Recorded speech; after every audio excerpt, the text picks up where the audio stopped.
కాంగ్రెస్ ప్రభుత్వం అన్ని రంగాల్లోనూ విఫలం. మనం ఇవ్వని హామీలు అమలు చేశాం. ఈ ప్రభుత్వం ఇచ్చిన వాగ్దానాలపైన చేతులెత్తేసింది. సభలో ప్రజా సమస్యలపై నిలదీయండి. బీసీ ఎస్సీ రిజర్వేషన్ల బిల్లుకు మద్దతు. బారాసా శాసనసభ పక్ష సమావేశంలో కేసీఆర్ దిశానిర్దేశం. కాకా గట్టిగానే ఉన్నాడు. ఈ 14 నెలల పాలనలో రాష్ట్రంలో కాంగ్రెస్ ప్రభుత్వం అన్ని రంగాలలోనూ విఫలమైంది. బారాసా అధినేత మాజీ ముఖ్యమంత్రి కేసీఆర్ ధ్వజమెత్తారు.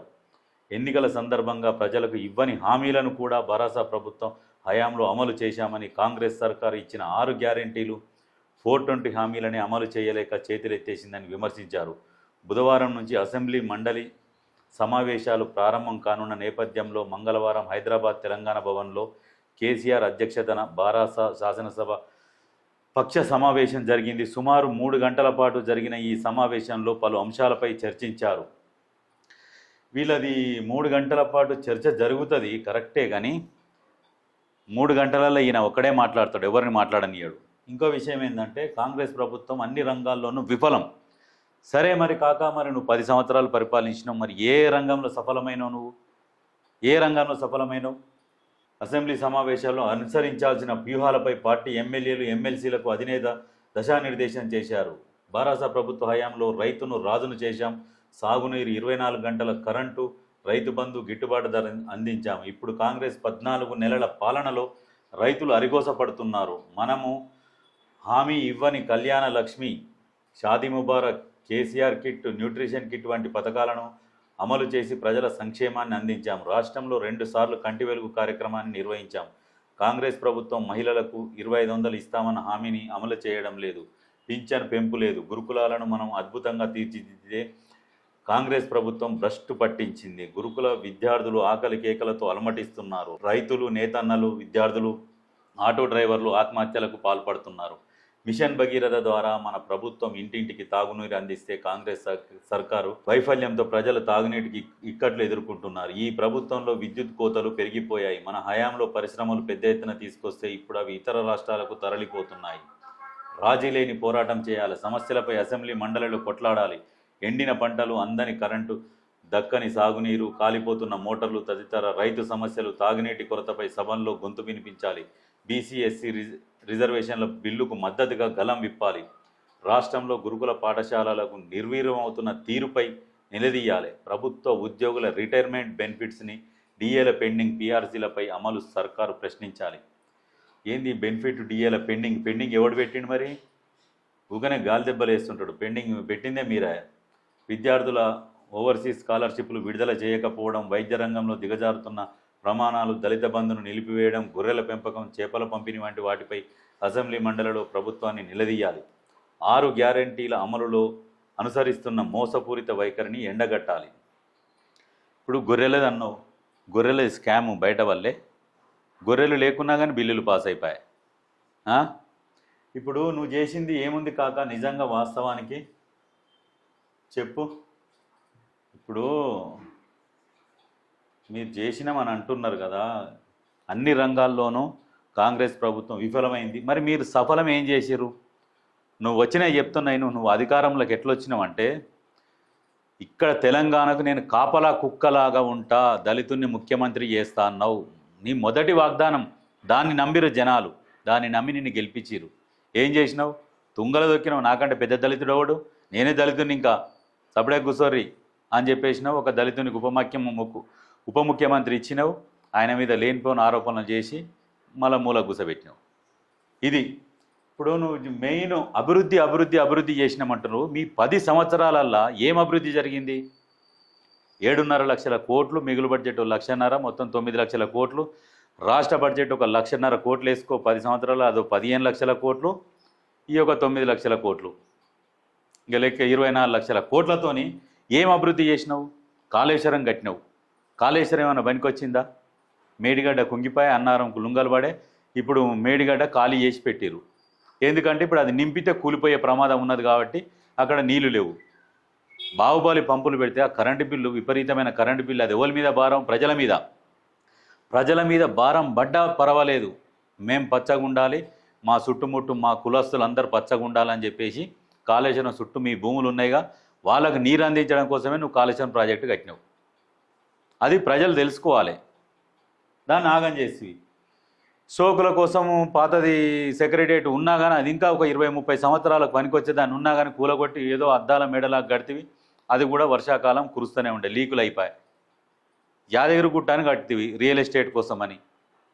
ఏమైనా రోడ్లు పనికొచ్చేటట్టు ఉన్నాయా? గుట్టను డెవలప్ చేసింది ఎందుకు? మీరు రియల్ ఎస్టేట్ చేద్దాము, యాదగిరి గుట్ట నుంచి మీ ఫామ్ హౌస్కు 4 లైన్ల రోడ్లు వేసుకున్నావు. అక్కడ మీ వాళ్ళే వెలుమలయ్యే భూములన్నీ, మళ్ళీ దాంతోపాటు ప్రభుత్వ భూములన్నీ కబ్జాలు చేసి రియల్ ఎస్టేట్ చేద్దామని ప్లాన్ చేసినావు. కానీ అక్కడ బెడ్సి కొట్టింది. బెడ్సి కొట్టగానే ఆ గుట్టను వదిలేసినావు. యాదగిరి గుట్ట ప్రారంభోత్సవానికి ఎట్లా చేయాలి దాన్ని? ఒక రాష్ట్రపతిని పిలవాలి, ప్రధానిని పిలవాలి, అన్ని రాష్ట్రాల ముఖ్యమంత్రులను పిలిస్తే వాళ్ళ రాష్ట్రాలలో ఉన్న మీడియా కూడా ఈ ముఖ్యమంత్రి ఏడికి పోయిందంటే పలానా తెలంగాణలో యాదగిరిగుట్ట దగ్గరికి పోయిందంట అని చెప్పేసి అక్కడ ప్రచారం జరిగితే దేశంలో ఉన్న ప్రతి ఒక్కరు కూడా యాదగిరిగుట్టకు విజిట్ చేసేందుకు వస్తారు. నువ్వు అవన్నీ చేయక పొగరు ఎవరిని పిలవక నువ్వే వచ్చి ఏదో ఆల్తుపాల్తుగా దన ప్రారంభోత్సవం చేసినావు. దాని మీద మళ్ళీ మీ గుర్తులు, నీ బొమ్మ, మీ కారు బొమ్మ యాదగిరిగుట్ట మీద. అవి యాదగిరిగుట్ట పైన 500 రూపాయల పార్కింగ్ దేశంలో ఏ గుడికన్నా ఉందా? అది కార్ పార్కింగ్ 500 రూపాయలు పెడతారు. ఏమనంటే ఫ్రీ బస్ పెట్టాం అంటే ఫ్రీ బస్ అందరు ఎక్కుతారా? ఓ కుంటోడు ఉంటాడు, నడవలేనోడు ఉంటాడు, రోగాలు వచ్చిన వాళ్ళు దేవుని మొక్కుకుంటానికి వస్తారు, వాళ్ళు దిగి బస్సులు ఎక్కుతారా? 500 రూపాయలు పెట్టినావు. ఆటోలను కూడా కడుపు కొట్టి కిందనే క్లోజ్ చేసినావు. ఇప్పుడు తర్వాత మొన్న ఈ ప్రభుత్వం వచ్చినాక ఆటో వాళ్ళని పైకి పర్మిషన్ ఇచ్చింది. ఈ రకమైన అరాచక పాలన చేసి ఎవరన్నా ప్రశ్నిస్తే మల్లన్న సాగర్ బాధితులు, ముంపు బాధితులు ఇప్పటికి కూడా న్యాయం జరగలే. ఇప్పుడు కొంతమందికి ఇప్పుడు వచ్చిన ప్రభుత్వం చేస్తుంది. కాళ్ళకు చేతులకు బేడీలేసి గుంజుకపోయి కొట్టినావు. నువ్వు మాట్లాడుతున్నావు మళ్ళీ సిగ్గు లేకుంటే. ఇంకా నీకు దమ్ము ఉంటే చేతనైతే నువ్వు రా, అసెంబ్లీకి వచ్చి మాట్లాడు. నువ్వు చేసిన తప్పులు నీ గురించి వాళ్ళు చెప్తారు, మీరు ఇంకేం చేయాలన్నా మీరు చెప్పుదురు. ఏం డెవలప్ అయింది? డెవలప్ అంటే అంతే కదా. 19 లక్షల కోట్లతోనే నువ్వు చేసింది ఇదే. నువ్వు దోసుకున్నది ఎంత అది కూడా చెప్పు. మరి అందరికీ ఏంటంటే రైతు బంధు ఇచ్చినాం కదా. రైతు బంధు ఎవరికి ఇచ్చినావు? మీ పార్టీ వాళ్ళకే, దొంగలకు లేకున్నా భూములు రిజిస్ట్రేషన్ చేయించారు మీరు. మొన్న సిరిసిల్లలో లొంగిపోలే 10 మంది కలెక్టర్ దగ్గర మాకు భూములు లేకున్నా పట్టదారు పాస్బుక్లు ఉన్నాయని చెప్పేసి పాస్బుక్లు సరెండర్ చేసారు. ఇది మీరు చేసిన రాజకీయం, ఇది మీరు చేసిన లూటీ తెలంగాణని. మళ్ళీ ఇప్పుడు అధికారం కోసం ఇంకా పాకులాట. నిలదీయండి. మీరు చేసిన అప్పుకు మిత్తీలు కడుతున్నారు, ఇంకేం నిలదీస్తారు? ఇప్పుడు నీళ్లు లేవు, రైతులు హరిగోస పడుతున్నారు అంటారు. గ్రౌండ్ లెవెల్లో వాటర్ తగ్గిపోయినాక ఎవడేం చేస్తారు దానికి? రేవంత్ రెడ్డి ఏమన్నా భూమి పొక్కలకు లోపలికి జొర్రి నీళ్లు గుంజుకురావాలన్నా? కాళేశ్వరం ఏమో నువ్వు సొంత నిర్ణయాలతోని మొత్తం దాన్ని ఆగమాగం చేసి ఆ మేడిగడ్డ మొత్తం కుంగిపోయి ఇంజనీర్లు ఒకటి చెప్తే నాకంటే ఎక్కువ చదివిరా, బొట్టు ఖర్చు చేసిన నేను ఎట్లా ఆలోచన చేస్తా అని చెప్పేసి నువ్వు పోయి ఏలు పెట్టేసరికి అది ఆగమైపోయాయి. ప్రాజెక్టును మార్చినందుకు కూడా 36,000 కోట్ల బడ్జెట్ ఎక్కువ పడ్డది దాని మీద. ఇంకా నువ్వు మాట్లాడుతున్నావు తెలంగాణ గురించి. తెలంగాణకు నువ్వు పట్టిన శని దరిద్రం తెలుసా? ఒక్కసారి తెలంగాణని మీరు వదిలిపెట్టరు, మీ కుటుంబం వదిలిపెట్టాల్సిందే. ఇంకా వచ్చిర్రనుకో నానా హరిగోస పెడతారు. ఉచిత కరెంట్ ఇచ్చినామంటే ఉచిత కరెంటు పుణ్యానికి ఇచ్చినావు. ఎవరికి 24 గంటలు కరెంటు బిల్లు వేయలే? విపరీతంగా పెంచలే కరెంటు బిల్లులు? ఎట్లా ఉంటుందంటే రాజు పావురం కథలాగా ఉంటుంది నీది.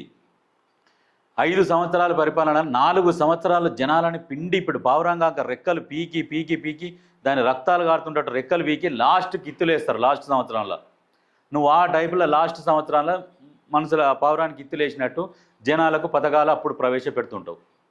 అప్పుడు పావురం ఏం చేస్తుంది? అన్ని రోజులు పీకి చీల్చి చెండాడని అన్ని మర్చిపోయి సరే ఇత్తులేసిండుగా రాజు అని సంతోషపడుకుంటూ తింటుంది. జనాలు కూడా ఇప్పుడు అట్లా అయిపోయారు. 4 సంవత్సరాలు పీడించక తిన్నా కానీ లాస్ట్ 5వ సంవత్సరంలో ఏదో తూతుంబలిబలిగా ఇక పథకాలు ఇస్తే ప్రజలు మర్చిపోతారన్న కాన్సెప్ట్లో మీరు రాజకీయం చేసిర్రు. అందుకనే ఇప్పుడు జనాలు అవి మీరు ఏమేమి చేసినాయి అన్ని ప్రతిదీ గుర్తుపెట్టుకుంటున్నారు. ఎందుకంటే ప్రతి ఒక్కరికి చేతిలో ఫోన్లు ఉన్నాయి. ఇప్పుడు రాష్ట్ర రాజకీయాలను శాసించేది సోషల్ మీడియా. ఇంతకుముందంటే నువ్వు మీడియా ఛానళ్ళని మేనేజ్ చేసేది. ధర్నా చౌక్ కూడా ఎత్తేపిస్తేవి ఎవరిని ధర్నా చేయకుండా. బీసీల రిజర్వేషన్, ఎస్సీల రిజర్వేషన్ గురించి మాట్లాడాలంటున్నావు. మరి 10 సంవత్సరాలలో మీరు ఏం బీకిరు? బీసీల గురించి ఉన్న రిజర్వేషన్ తగ్గించారుగా. మళ్ళా సిగ్గు లేకుంటే ఇప్పుడు మాట్లాడాలని చెప్తున్నావు ఎస్సీల రిజర్వేషన్ గురించి. ఎస్సీలను మోసం చేసిందే మీ పార్టీ. దళితుని సీఎం చేస్తాను, దళితులకు 3 ఎకరాల భూమి అన్నావు. అమరులకు ఈ ఇంటికి ఒక ఉద్యోగం అన్నావు తెలంగాణలో, అమరులకు కాదు. అమరుల కుటుంబాలని వచ్చినాక ఎప్పుడన్నా పరామర్శించినవా? ఇప్పుడు నీ పక్కన ఉన్నది ఎవరి ఇల్లు? ఈ పక్కన ఉన్నది వీళ్ళంతా ఉద్యమకారులేనా? గంగుల కమలాకర్ ఉద్యమకారుడే. ఎందుకంటే మొత్తం తెలంగాణ గురించి ఆమరణ నిరాదీక్ష చేసి కొట్లాడిండు. తలసాని శ్రీనివాస్ యాదవ్ ఆమరణ నిరాదీక్ష చేసిన ఆయనే. ఇంకెవరెవరు చాలామంది. నీ పక్కనేమో మొత్తం అధికారంలోకి రాగానే ఉద్యమకారులను అందరిని వెలివేసి ఉద్యమ ద్రోహులను పక్కన కూర్చోబెట్టుకున్నావు. అది నీ సంస్కృతి. ఇంకా మళ్ళీ ఈయన ప్రశ్నిస్తాడట, భరాసా భవన్లో కూర్చొని సమీక్షా సమావేశాలు, దశానిర్దేశాలు, ఎవరెవరు ఏం మాట్లాడాలి, ఎందుకు ఇవన్నీ? దమ్ముంటే నువ్వు రా, నీ చేతనైతే నువ్వు వచ్చి మాట్లాడు. పరిపాలించిన నువ్వే కదా, నువ్వు వచ్చి మాట్లాడు. అప్పుడు నీకు సమాధానం చెప్తారు కాంగ్రెస్ వాళ్ళు, దాంతోపాటు బీజేపీ వాళ్ళు కూడా మాట్లాడతారు. అప్పుడు సభ సమావేశం ప్రజలకు తెలుస్తుంది, ఎవరు తప్పు చేసిరు, ఎవరెవరు ఏంది అనేది ప్రజలకు అర్థమవుతుంది. నువ్వు ఇద్దరు మనుషులని కూలీలను తోలినట్టు వాళ్ళిద్దరిని ముందర పెట్టి ఇక వాళ్ళిద్దరే మాట్లాడుతుంటారు. నీ అల్లుడు కొడుకు, నీ అల్లుడిని ముఖ్యమంత్రి అభ్యర్థి అని ప్రకటించు. నీ కొడుకు ఉంటాడేమో చూద్దాం పార్టీలో, లేకుంటే నీ కొడుకును ముఖ్యమంత్రి అభ్యర్థి ప్రకటించు. నీ అల్లుడు పార్టీలు ఉంటాడేమో చూద్దాం. ఇప్పుడు నీ ఎంతసేపటికి నీ కొడుకును ముఖ్యమంత్రిని చేద్దాం. తెలంగాణ అనేది ఒక రాజ్యం, ఆ రాజుకు మేము రాజులం, నా కొడుకు యువరాజు, నా మనవడు బుల్లిరాజు, చిన్న రాజు అన్నట్టుగా ఇక అట్లా ఉన్నది మీ కథ. మీరు ఉన్నది ఎంత పర్సెంటేజ్? 0.5% ఉండి తెలంగాణను పరిపాలించి బంగారు తెలంగాణ చేస్తాని మీ కుటుంబాలని, మీ కులస్తులు ఎవరెవరైతే ప్రభుత్వ ఉద్యోగాలలో ఉన్నారో వాళ్ళందరికీ ప్రమోషన్లు ఇచ్చి వాళ్ళకు ఎక్కువ మంచిగా రెవెన్యూ ఎక్కడెక్కడైతే వస్తుందో అక్కడక్కడ పోస్టింగ్లు ఇప్పించి వాళ్ళని ఆ స్థాయిలో, ఎట్లా అంటే అంత స్థాయిలో డెవలప్ చేయించుకున్నావు ఓన్లీ నీ కుటుంబాలని. అది నీ సంస్కృతి. ఇంకా మళ్ళీ తెలంగాణ గురించి, ప్రజల గురించి మేము ఏదో చేస్తాం, పీక్తాం, గోక్తాం అని మాట్లాడుతున్నాం. 10 సంవత్సరాలలో నువ్వు వీకింది లేదు, గోకింది లేదు. సరే, ఇప్పుడు వీళ్ళు వచ్చి వీళ్ళు 6 గ్యారెంటీలు అమలు చేస్తలేరు. చేస్తారు, ఎనుకో ముందో చేస్తారు. నువ్వు చేసిన ఎల్లయ్య పుల్లయ్య పనులకు ఇక మొత్తం ఆగమాగమై ఉన్నదానికి అప్పులు కట్టుకుంటూ కూర్చున్నారు. 1 by 1 చేసుకుంటూ వస్తున్నారు. వస్తుంది ఇవాళనో రేపో ఒక సంవత్సరం. నువ్వు వచ్చినాక 5 సంవత్సరాలు ఉత్త కూర్చున్నావు. మిగులు బడ్జెట్ ఉన్న రాష్ట్రాన్ని కూడా ఇప్పుడే పుట్టిన పిల్లగాడు నడుస్తాడా, పెళ్లి కాగానే పిల్లలు పుడతారా, అన్ని కథలు పడ్డావు. 5 సంవత్సరాలు నువ్వు ఏం బీకలే. ఇప్పుడు వచ్చిన వాళ్ళు సంవత్సరం కాగానే ఎమ్మడి పడుతున్నారు దయ్యాల్లాగా. సిగ్గుండాలి. పరిపాలన అనుభవం ఉన్నది కాబట్టి రావాలి, అసెంబ్లీకి వచ్చి మాట్లాడు, అడుగు, ప్రశ్నించు. ప్రతిపక్ష హోదాలో ఉండి నువ్వు ప్రశ్నించు. ఇప్పుడు ఎందుకు మరి నీకు జీతం? గజ్వేల్ ఎమ్మెల్యేగా మరి రాజీనామా చేయి.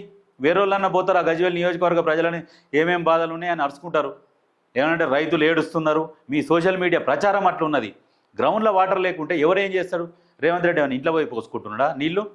కేసీఆర్ నువ్వు వేస్ట్.